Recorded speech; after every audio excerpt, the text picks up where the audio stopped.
Welcome to Idiosyncratic Fables.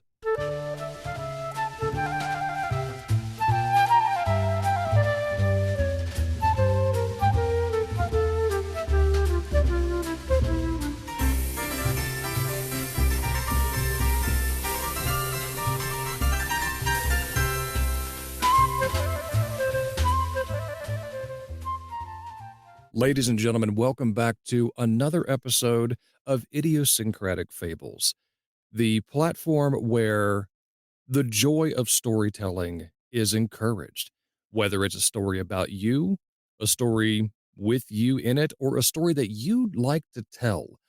Because as I mentioned, way back at the beginning of this show, that as far back as time goes, as far back as we can remember as human beings, there has always been an element of storytelling. And it has progressed and changed and gone through its own personal chrysalis stages, however one you phrase it.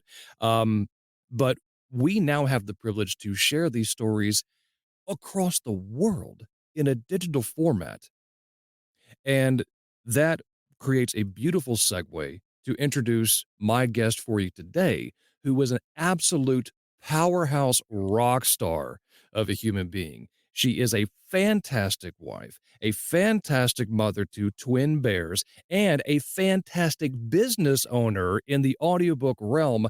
Ladies and gentlemen, huge round of Aw. applause for my friend Marnye Young. Marnye, welcome to the show. Hello, James. Hello, everyone. Thanks for inviting me on your show, and thanks for all the fantastic wow, I got, like, all sorts of warm fuzzies on that one. Thank you.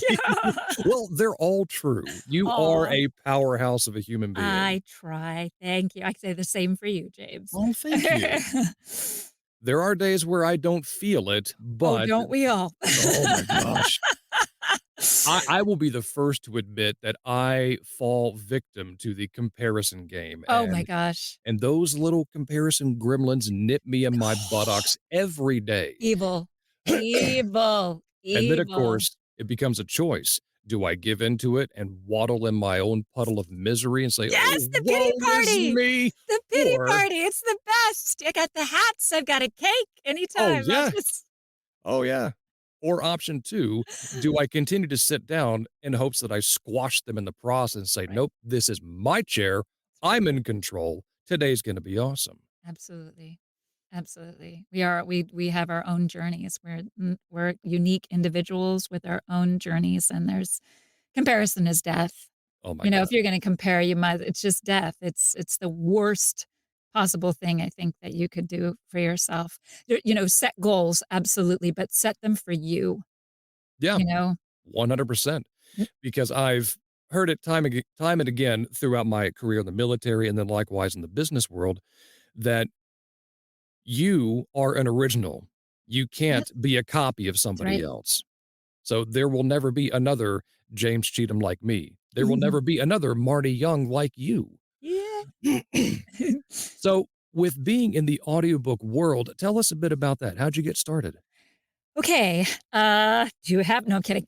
So my background is in acting. I went to school. I went to David Geffen Yale School of Drama and got my MFA and had agents in the whole 9 yards, and then, ended up finding I was pregnant with twins, finding out I was pregnant with twins, and it just changed my life entire in the best way possible. It was Sure. amazing. It just wasn't sort of the what I thought was going to happen with my life. And anyway, a friend of mine, Patricia Santamasso, who, if any other narrator, they know exactly who this girl Whoop, is. whoop, She's Patricia. a powerhouse in her own right, and so is her husband, Sean Hopkins. I'm sure you know him as well. They've both, you know, been incredible influences on me, especially Patricia, and that she's the one that got me started in Okay. this. Because she was like, you have a nice voice. We done a show. We met each other doing summer theater, oddly enough, and, somehow we ended up seeing each other again demonstrating toys for Hasbro, believe it or not, in New York Oh, City, and she goes, "You have a nice voice." And, this is 2 years after my girls were born, and my husband was like, "Yes, you can take the job, take a break." My mom flew in. I even had, like, a babysitter and my mom and sort of trying to coordinate because they were so right. little, and, anyway, you have a nice voice. why don't you do not just, why don't you do, audiobooks? Try it out. You can create a studio inside your house. It's not really that difficult. You have the background. Go for it, right? And that's kind of what started it all. I will say that my first space was so horrible, and my first audition was absolutely abominable. But, you learn with each one, you learn, you learn, you Mm. learn, and, she was great. She gave me a bunch of resources to check out things and whatever, and so fast forward to today, and this is where I'm at, audiobook full-time and my company, Audio Sorceress. So I'm the CEO of Audio Sorceress. It's an audiobook production company, but I narrate within the company and also narrate outside of the company, as James knows, because That's James and I have worked together. that we have, and I was actually going to lead into that. You kinda beat me to it. So let's backtrack a bit. Tell me a Okay. bit more about Audio Sorceress. What was the Ah. idea behind that to say, "This is a good idea. I must do this." So, it actually is strange. So, I never ever thought my parents owned a bunch of businesses growing up, and it was a lot for them. I watched how much what a toll it took on them, and, I said to myself, "I will never, never say never. I will never run a business because it's too much, and I just like to just do my thing." Well, I was, after I auditioned for this production company, they really liked my work. And so, they were auditioning me for other stuff, and I was on ACX. And then I started getting my own work and bringing it to them to produce because I didn't have the ability to do that, or the time, like to, my twin bears. Anyway, I'm getting to the audio sorceress part.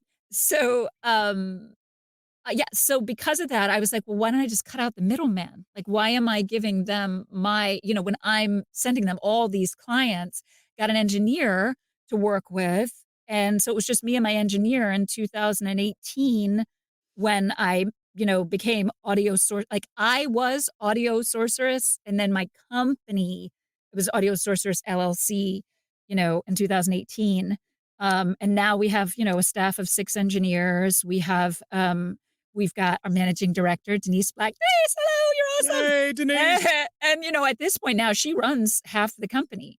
So, she's an incredible human. I mean, they all are. My team is ridiculous. They're all so amazing. We have somebody who does our videos, our gorgeous trailers, and our website. And yeah, so Audio Sorceress, it came to from the name. I wish I could take credit for it, but I can't. It was a potential client who then became a client, and he sent me his work from overseas. He's in the UK. Sean McMahon. Shout out to Sean McMahon. Yay. So when he sent me his script to read over, his book, Fur Lodge, by the way, um, it said Marnie Young, Audio Sorceress. And I was Ooh, like, yeah, so I cannot take credit for that name. I never okay. will because it's too juicy to actually, I have to. And I said, this is my hook. You're always looking for, I understood that branding was really important very early on. I knew that I needed to make a dent among all these other, people that are out there. I was like, I have this acting background, but I don't know the industry. I don't know the community. How do I get myself out there? How can I Sure. brand myself? And he said, "Yes, and I will give you credit. I will shout it to the mountains that you gave me this name and da da da da." He's like, "Oh my gosh." He's like, "You don't have to give me credit." I was like, "No, no, I will. It's too good." Um, and so, I mean, that's what happened. I was Audio Sorceress, then my company became Audio Sorceress, which I really love because I think it really it captures exactly what it is that we do and all the narrators do and the magic that we produce, Right. I think it's pretty special. So That is fantastic. Later on, I'm gonna pick your brain about the intricate details of that, okay, after the episode is done here. sure. Oh, and short story, so, what happened too is, you ask, "Well, maybe why isn't it just me and my engineer still," right? Somebody came to me and said, "Do you have men?" And I said, "Of Ah. course I do." Having known no one in the industry, like, no Right. one at all. Um, and I called up this guy, I knew he was really big in VO, in LA. I'd done a show with him, and I was like, any interest in doing an audiobook with me?" It's like, "You gotta make less money and work a lot more hours." He's like, "Wow, that sounds great, Marnie." But he was willing to, he did it, and, he Right. was wonderful. And then shortly after that, not too long after that, people had heard, that audiobook very well. It was with, Tate James and Jame and Eve. It was a uh, writing. Anyway, someone else came to me and said, "Do you have women?" So, they weren't interested in me, obviously, so Right. I said, "Of course I do." And then I had to go find one. And I just looked up I think I looked at Jamin Eve and who she used, which was, Vanessa Moyen, who is incredible. I'm sure that anybody who's listening knows who she is. And I was like, "Hey, Vanessa, do you wanna do a I know you don't know me, but do you wanna" and she was like, "Yeah." She was excited, and it went really well, and Lucas Webley. Yes, Yes, Lucas Lucas Webley. I Webley. think that may have been the first time that we worked with Lucas. This Okay, is, years ago. sure. Um, yeah, so and that started that whole thing. So then it was duet, right? And then it just built and built and built, and I had to keep finding engineers. I had to keep looking for people. And, Denise had started out at, like I remember putting my thing on ACX Narrator Producers, or what's this private group on Facebook. Mm, Um, I'm sure it still exists, but there were a lot of really great people on there, and I was like, anybody can do, like, admin stuff, just, like, an hour a week." Can you just do an hour a week, whatever? And she's like, "Yeah, sure," Um, I loved her right away, and then, an hour became, 8 hours a week, and 8 hours became 20, and then just built and built and right. built until I was like, "All right, I'm hiring you because I need you full time, and you're incredible," and, so That's awesome. that's kinda how it went, and the rest I just kind of figured out along the way, threw a lot of spaghetti at the wall, waiting to see if it stuck or not. Yeah, I'm familiar with that method, and I've lost a lot of noodles in the process. Oh, yes, and a lot of greenbacks, a lot of, Mm, indeed. So, in the air of storytelling itself, what would you say is your favorite genre to read but not record? Ooh, favorite genre to read but not record. Well, that's tough because when I read, I'm like, "Oh, I wish I could be doing this." You know what I Yeah, mean? I Like, do. reading Brandon Sanderson, I'm like, "Oh, I wish I could be doing this." Oh, Brandon Oh, Sanderson love always has a special place in oh my my heart, that gosh, guy. so incredible. Um, oh gosh, that's tough. To read and not record. You know what? And maybe it's just because I think I can't do it justice because I was told that my voice is too deep for children's books. Mm. I love, I love reading children's books. Um, and yeah, I don't know how good at recording would be in terms of that very pure sound that I hear in children's books. But to be able to read to my bears, and I get to do all the little characters, the little, like, the bear and the cat and the whatever, Yeah, and the dinosaur, who can't of clean his room, course. and the, like I don't know, I really love that, and my girls have asked me even, like, "Why don't you do children's books?" And I was like, "Well, I don't get hired for that." So I told them, I was like, "People don't Yeah, ask me to," so but I think maybe children's books would be my genre. 'Cause that other than that, I wanna narrate everything. You kidding me? oh, Right? easily. But you and I both know for as long as we've done this, we can't do everything I know, but as I know, much as I want to. I know. To where I've now found my niche, if you will, Mm, that it's either gonna be science fiction and all the subgenres therein or nonfiction, and I'm mm, perfectly content with that. It's that's awesome. great. Yeah, that's fantastic. But I think if it were up to me and choosing my favorite genre, but I don't record, easily fantasy, like epic fantasy. Mm. Favorite Ah, fantasy book still to this day. And Anna, if you're listening, Dragonlance Chronicles and the Dragons of Autumn Twilight. I read it first cover to cover back in 8th grade, still have a copy to this day, the original trilogy. It is so, so good. Wow. Oh my Huh, gosh. that's And awesome. now, being, much more of the grown man that I am now versus what I thought was a grown man in 8th grade. And going through everything that I've gone through, I'm reading this again just, for kicks and grins. I'm going, "Oh my gosh, this is exactly like a Dungeons& and Dragons campaign, but on in book form," and it's hilarious because I Oh, can wow. visualize all the players around the table Yeah. represented by each character in the book, and it's hilarious. Oh, that is awesome. Oh, I hope she's listening. Yes. That's wonderful to have that kind of impact on you like that Oh, storytelling. yeah. So great. Alright, so with this being a storytelling platform, did you bring a story that you wanted to share with all of us today? But of course I did, Oh. James. I brought a little David Baldacci. Ooh, Mr. Baldacci. we're gasping, we're gasping. I have a cute little story to share. Do I have time to share the baby story Oh, yeah. or Yeah, okay. you've got time. Okay, so basically, I loved Baldacci so much when I was first introduced to him way back, like, a million years ago in the King and Maxwell series. So, like, Yep. we're talking, like, early 2000s. Oh, yeah. Um, and just fell and so did my now husband, fell in love with Baldacci. We found out he was speaking in Stamford, Connecticut. Anyway, even before that, I Ooh. should rewind a little bit.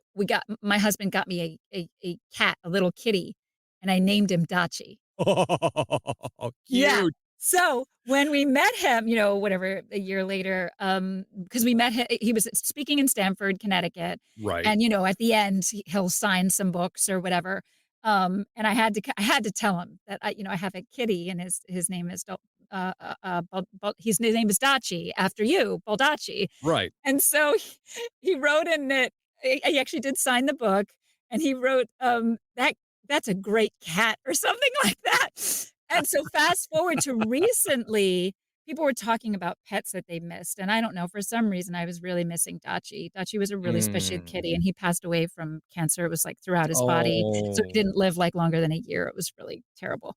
poor Um, guy. but anyway, uh, so I had posted, "This is my baby Dachi," or whatever. I miss, I actually think I put her. I meant to put him. But anyway, I miss him every day. Yeah. And I did CC I did, what you call it, David Baldacci on there, like, what's the word, tag, and he Right. responded and said, "Oh, what a beautiful kitty and how sad." Yeah, yeah, and then I repost and then it was so funny. Weeks later, I'm going through these books and I'm trying to figure out what to keep and what to give to the library so that they can Mhm. sell their books, and I came across a Baldacci book, oddly enough. Of course, I had already read it, and then Right. I saw it was the one that he had signed that said, "That's a great cat." So I posted that, and I just said and I tagged him again and said whatever, and he reposted the post. This is on TikTok. Well, what is it? Not TikTok, Twitter. What's it now? X. Yeah. So yeah, he reposted the post. Isn't that Oh, funny? what fun. I know, but yeah, that was Dachi, my kitty. He was something really special. He used to make these cute little bird noises, and it was really cute. Anyway, Oh, so tribute to David Baldacci. Obviously, I yes. really like his writing, naming my cat, it's Yep, I fell in love when my grandfather handed me a hardcover copy of Absolute Power by Ooh, David Bell. yes. So good. That's like growling good.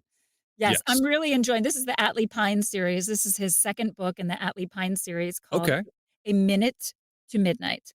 Um, so I'm just gonna start from the beginning because why please not? do. Why not? Okay, You may fire okay, when ready. okay.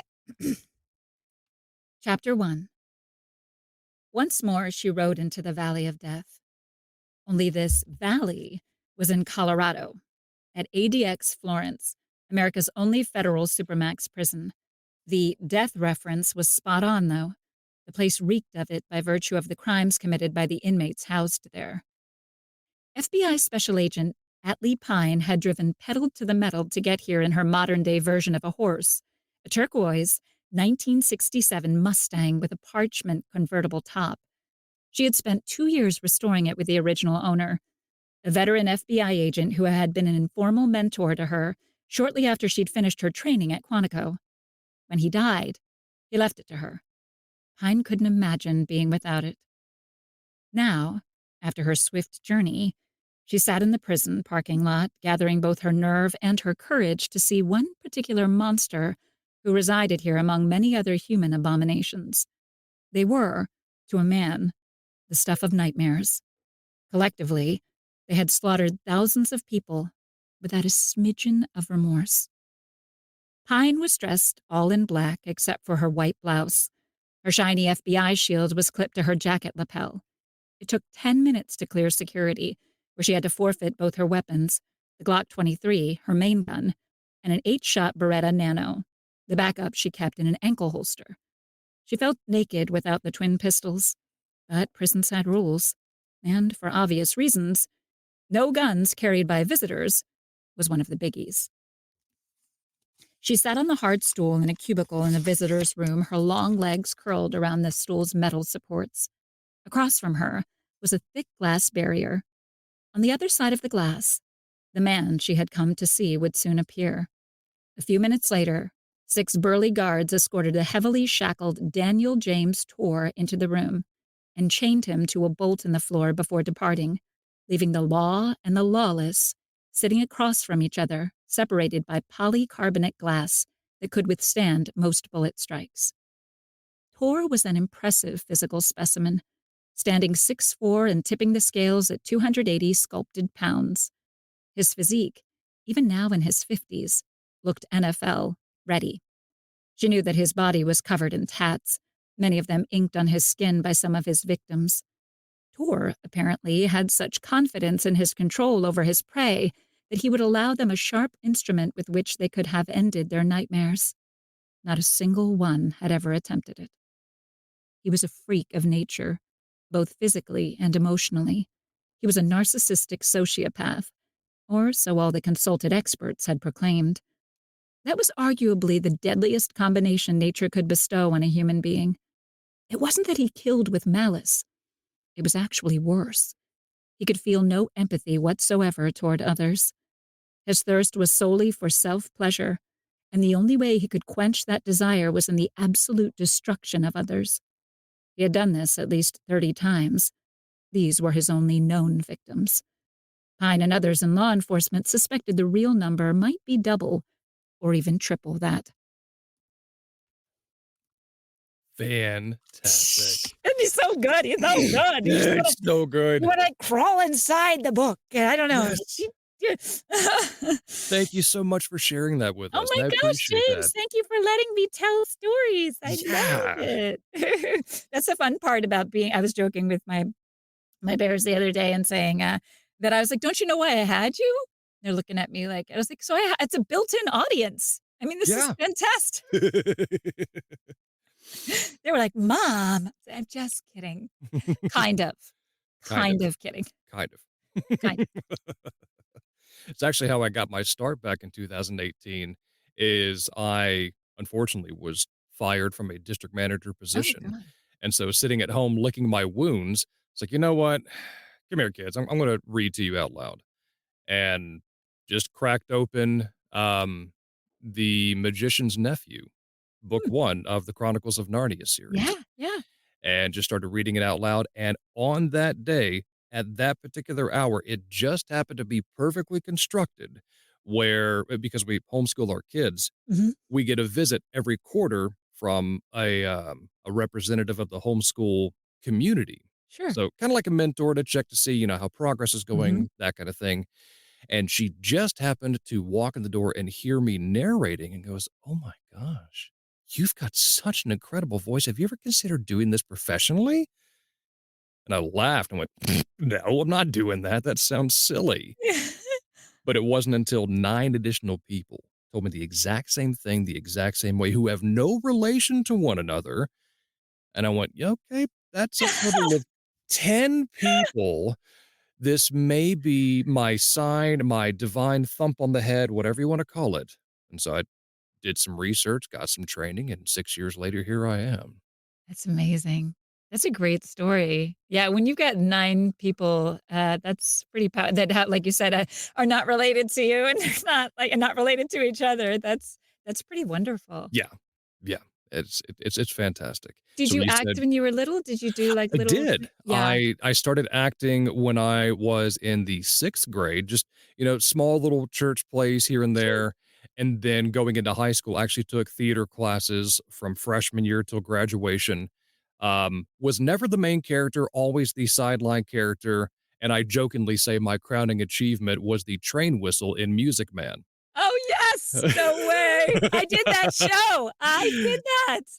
I Yeah. was Marion, that was a billion years ago. Oh gosh. Um, But with every class that I took, every day that we were in there, yeah. and all the lessons taught by my teacher who's now retired, Mrs. Bailey, just a fantastic human being, learned a bunch, and then even did some more acting when I was in the military as well, because there were Hmm. different installations that had theaters to where you can Oh, I go and didn't just know that. volunteer your time. Oh, wow. And one of my most enjoyable spots was the Ghost of Christmas Present in Oh! the Radio City Music Hall version of The Christmas Carol. What? Yeah, so it Oh was, my the gosh. musical version, I think it's the same one that Kelsey Grammer plays in. Mhm. So, yeah, had a lovely time, and our chaplain for our current unit played Scrooge, and it was just an Yeah. absolute treat, so Oh, that's awesome. Well, I mean, if it's any consolation, I have a feeling that the reason that you were not getting the lead roles is because your voice is so deep, and I imagine that your voice has been deep for a long time. I know that for me, for most of my life, I always played side roles, and I had the lowest voice. I also played elderly people a lot. I yeah, played older constantly, which meant I wasn't playing the ingenue, I wasn't playing it was always and I think a lot of it did have to do with actually just the simple sound of my voice, that I right, sounded too old, for what right, they so I don't know if that it may not have been a reflection on what you were doing, it could have just been and it could have been too that, well, he can play the lead, but he can also play this side character. This yeah, guy is really just only capable of playing himself. We need James to go where we know, because I know you, James, and you're a chameleon. So I have a yes, I feeling am. that that was a big part of it, right? Yeah, huge part of it. Yeah, I have a It feeling. it took me a long time to adjust my mindset to where it's not the fact that I wasn't chosen for this role, but the fact that I was still chosen for a role, which Mhm, means they saw something in me that I didn't at first. mhm. So, yeah, a lot of growth there. Growth mindset, that growth mindset is great. It's not that I Exactly. wasn't chosen for that, it's that I was chosen for that, and that's a great, great way to look at Right. it. Plus, I'm, like, gonna be 47 in November, and I'm just like, "F it." Like, I'm really I've spent years comparing myself to people and whatever, and I'm at such a Mm. point where, like, I don't want the BS. I don't care about "I don't have time for you and your BS." Mm-mm, Like, I do not no. care. No. I just wanna do my thing, and I wanna, like, lift up people I don't know, just, Yeah. like, live life and produce work that I can be proud of and that other people can be entertained by, and in the meantime, run this company where, I say that we offer our clients empowerment and sunshine. I So love that's, that. like, the whole, like, "Here's a chocolate Yeah. cookie. Feel good about yourself." You know? Exactly. I don't know. Well, we're getting ready to wrap it up here, Marty. Any Yeah. last words to our audience and the listeners out there? I mean, first of all, thank you so much for listening, and James, thank you so much. I think, I would say if there's any, the narrators or whatever that are listening, beginners or newbies or whatever, um, j just do like what James is saying at the very get-go, do not compare yourself. If you think about it as running a race, you're running a race against yourself, and you Yes. have to remember that. Set goals for yourself, yes, absolutely, but make sure that they are for yourself and your own gratification, like, not because you're trying to reach some, milestone or whatever that some other person has reached. Who cares? I mean, that's great for them, but, like, really, like, you just follow your own path, and also people will tell you that you have to do this, you have to do that, ba ba ba ba. If you don't get this and you don't get that, then you're not taking your audiobook career seriously. Who cares? Right. Do your thing as long as you're not hurting yourself and you're not hurting anyone. You do your thing and you know what's best for you because believe me, I got plenty of advice that I did not follow, and I think that because I didn't follow it, I am where I am. I Yeah, blew up a ton of back doors. I was like, "I will get to these people however I have to get to them, and if I have to blow up a back door, I will do it." So go get them. You know? Don't listen to the naysayers. Just go get them. that's awesome. Kinda reminds me of a phrase that was commonly said during my time in the Army, is you have to set yourself up for success. Mm, I love that. I love that, and And that's in yeah, sorry, go ahead. it rings true in every scenario because whatever goals and achievements you're seeing your friends or colleagues getting on social media, by all means offer them congratulations, but don't make their goals your goals that you will never achieve because you're only going to hurt yourself. And if you find too that you are having a hard and believe me, I've done this. I've found that I am in a really bad way in comparing myself to other people. Oh, that person just got this award and that award and this award. I've actually stopped looking at their feed. If you find out it was me, I stopped just because it was just too I know myself, you know, I know what my Right. issues are. I know what my triggers are. And so that kind of exposure to me is not helpful for me. And I think my craft and my art suffers for it. It's like, well, you should be able to look at and you should okay, should, but I know myself and I'm still growing as a person. I'm always growing.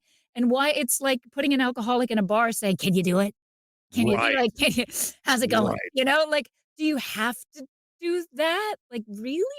You Right. know, just be gentle with yourself too. That's the other thing I'll say. Just be gentle with yourself and know too that your time will come the work is not going to come to you. I believe will strongly believe in hustling, but Oh, yes. also just be gentle with yourself too. So you didn't get that. You didn't get that. You didn't get that. It will come. It will happen. Keep putting yourself out there. Just keep putting it and brand yourself. Think Mm, of ways that you, as your unique self, can brand yourself because that is huge. And then you saturate social media with yourself. that's it. That's it. That's all I got. That's all. There's my 10 cents for you. Thank you so much, Marnie. Thank you, You were James. absolutely fantastic. Oh, it's a pleasure. And for everybody listening to this episode today, thank you for tuning in. You were truly appreciated. And remember, every single person on this planet is worthy to be loved and worthy to be listened to. You are not alone. There is no corner where you can't be found. Even though you may think you want to hide, we want to hear from you. You have a story to tell, and I encourage you to share it, whether it's on this podcast or not. Your story is worth listening to. And so until I talk to you next time, peace be with you.